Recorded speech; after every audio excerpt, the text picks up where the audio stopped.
Well, I'm glad to have you here. Okay, so we're going to do a commercial loan scenario for an owner-occupied church acquisition construction. So on this commercial loan scenario, we're basically walking through specific ways in which we try to size up things, asking questions with the intention at the end to be able to give feedback to the client. So the business scenario here is that it's a seasoned church. A smaller church, Korean church that's been around, is looking to buy a building, was originally renting before, and they need reasonable terms. So again, we ask all the asset questions. What's the square footage? What's the condition? Tell me if the building has any issues environmentally. It's a 9,000 square foot retail pad site that they were going to fully renovate, essentially. So it's going to be almost a new construction. So really there was no issues with the assets, so we're fine there. Urgency-wise, we asked, why is this such a big deal? Why is it that you can't wait? What is the motivation for that? And they were under contract. So again, under contract shows us commitment. And the church had raised the money and needs the space. So this is somebody that had gone through an exercise to raise congregational money. So there's commitment there. They're focused. They have a direction that they want to go with the church. So we're good there. Loyalty. What other lenders are you talking to, and what has been their feedback? Again, there was no other bank they were talking to. They were just going to work with us exclusive. So we were happy to do that. Viability factor. Again, we're looking at, cash flow, credit, collateral, credibility. What was your net income on the tax terms for the church last year? Not gross, but again, what hit the bottom line? And what is your personal income? Obviously, for a church, that's not going to be very applicable because they're non-recourse loans to the people. It's just to the church, essentially, because it's a nonprofit. So for them, they had good income. They were able to service the debt just fine. And we really didn't have to worry about personal, because for a nonprofit or a church, we don't do that. What other debts do you have in your business and personal? How much cash do you have? Again, the church didn't have any debt, and they had a good cash. So we were happy with that. No bankruptcy, foreclosure, short sale, lawsuits, no issues. So we were clean there. They've been running the church for probably 15 years or so.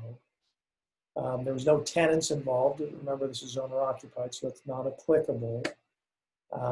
And so we were good. We felt comfortable with the viability of the transaction. A lot of cases with churches, what you're trying to figure out is, what denomination is it?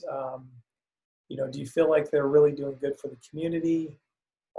You want to know if, there's a mothership, if there's like a larger, church behind it that perhaps is supporting them.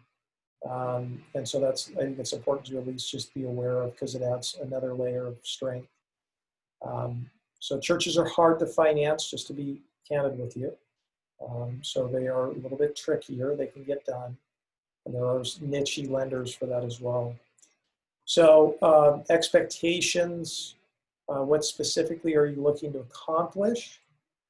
What interest rate are you looking for? Prepayment penalty, loan to value, turnaround time. So again, what are they expecting out of us?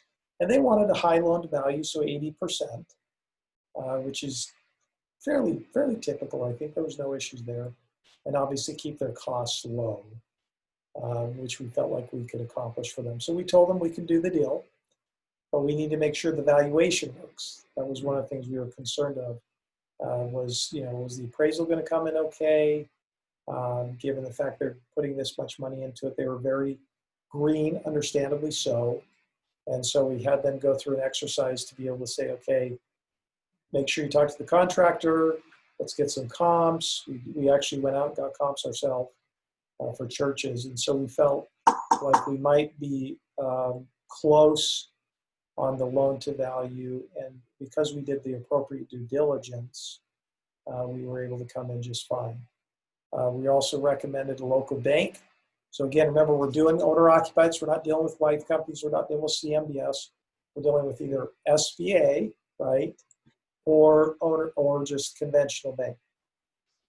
Well, the beauty of it is for nonprofit, it doesn't work for SBA.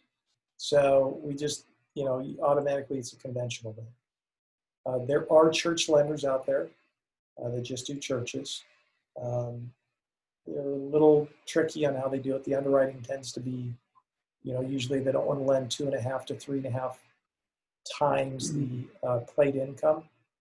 So usually if a place has $500,000 in gross givings per year, then they wouldn't want to lend more than $1 million to $1.5 million of proceeds. That's kind of the gauge in this world. The metrics typically work. So we were able to successfully close the loan. We were able to help them. We were pleased with that. They're a great little church, and they're able to have their place. So this is a loan scenario specifically for owner-occupied church acquisition with some construction.